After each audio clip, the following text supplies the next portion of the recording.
I was inspired to create performability when we had a dancer with Down syndrome who was also deaf coming to our dance program back in Newcastle, and she completely stole the show at the concert. Couldn't get her off the stage, actually. And her mum was so grateful because she'd been turned away from dance schools before. And her mum just said, please create something for people like Brodie and her friends because they didn't have anywhere to go. The program's changed completely since then from being, I didn't know anyone with a disability. I didn't have any idea what I was doing. I had absolutely no training, no experience, to now running training workshops and teaching people all over the country after 15 years of getting a lot of training and a lot of experience. And the program went from just being a dance for fun sort of program. Sometimes it was even sport, like we've done wheelchair soccer, we've done dance, basketball, all kinds of things, to now being a very therapy aligned program in music, dance, and the arts. There are so many things, so many rewarding moments.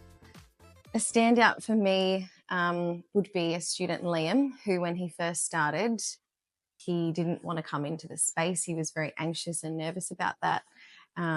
And I got to know him and found out that he was obsessed with video games, and he loved this video game that was set in Egypt. And so to do our corner work, progressing movements, he would just basically like do this and just go, and then walk down the corner. But then I said, well, how do Egyptians move? And he started to do this sort of movement and still slumped and kind of still going, oh, I don't really want to be here. I don't really know what I'm doing. Do this and then doing that. And then it was this with the gallop feet, this with the kicks. And now fast forward, he's singing, dancing. He's performed with us internationally at competitions, from going from a previous dance studio where he was a tree at the end of your concert to now doing incredible performances. And we're so, so proud of him. That's one of many, many success stories. I mean, we've had students who were non-speaking who now sing and write their own songs, students who were too nervous to go up and down stairs that now do acrobatics classes.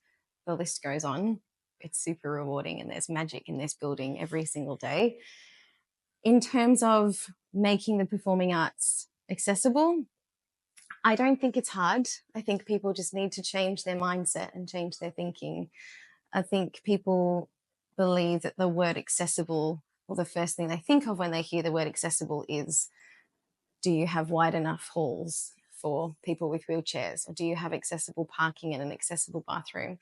That's the bare minimum. There's other things that you learn along the way, like different ways of communicating with people, different ways of breaking down a movement, which is what I'm super passionate about, is finding different ways to explain something, because I truly believe that if a student cannot achieve something, it's on the teacher. They haven't been able to break it down in that way that that person understands.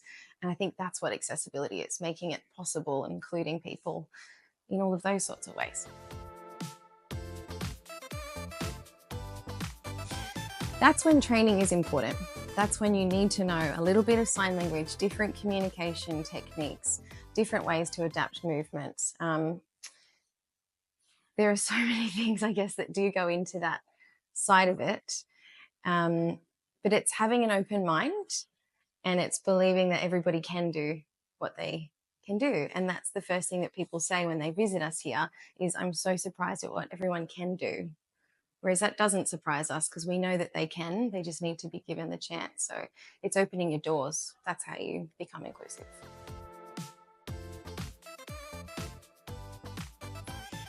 I always have way too many goals, and my team sort of, I think, hold on to the back of my shoulders going, where are we going next? And I like doing 100 things.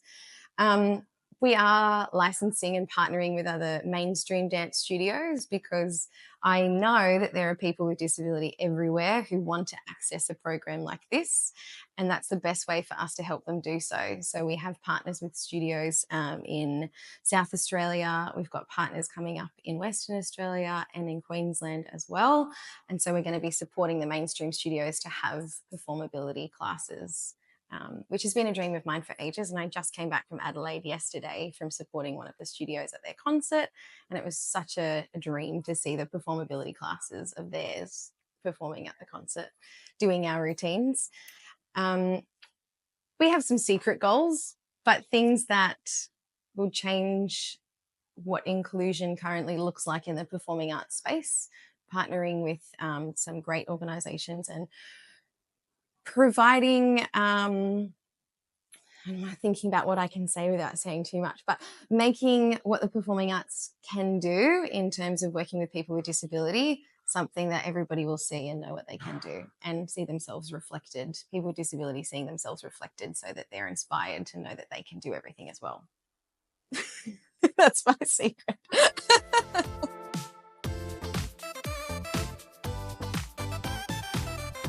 They're two very separate questions, I think, because we connect with local communities very easily and the NDIS can be challenging as it's such a huge organisation. It's also ever changing. So in terms of connecting with local communities, we've got amazing Disability Day programs and support workers that we connect with who bring their clients here and who we hire to help support and travel and things like that. We do a lot of performances in the local community, the Central Coast Kids Day Out. We actually did 21 local performances this year alone. Different sorts of things, disability expos, the Australian Dance Festival, all those sorts of things. And that's really important because it showcases, again, what our students can do to a wider community for them to see. The NDIS is not really an organisation you can potentially collaborate with. However, we are trying to spread more awareness to them to understand how important the arts is for people with disability, because recently they did decide that art and music therapy could no longer be funded, which has been devastating to our community. And dance sits in a bit of a grey area at the moment. So we're working with local politicians at the moment to try and push that message across and show them how powerful and how transformative the performing arts can be for people with disability. That including people with disabilities in your dance studio is not difficult, but it is really important. And so please do seek training or ask questions around how you can provide a service like that too, so that no child misses out.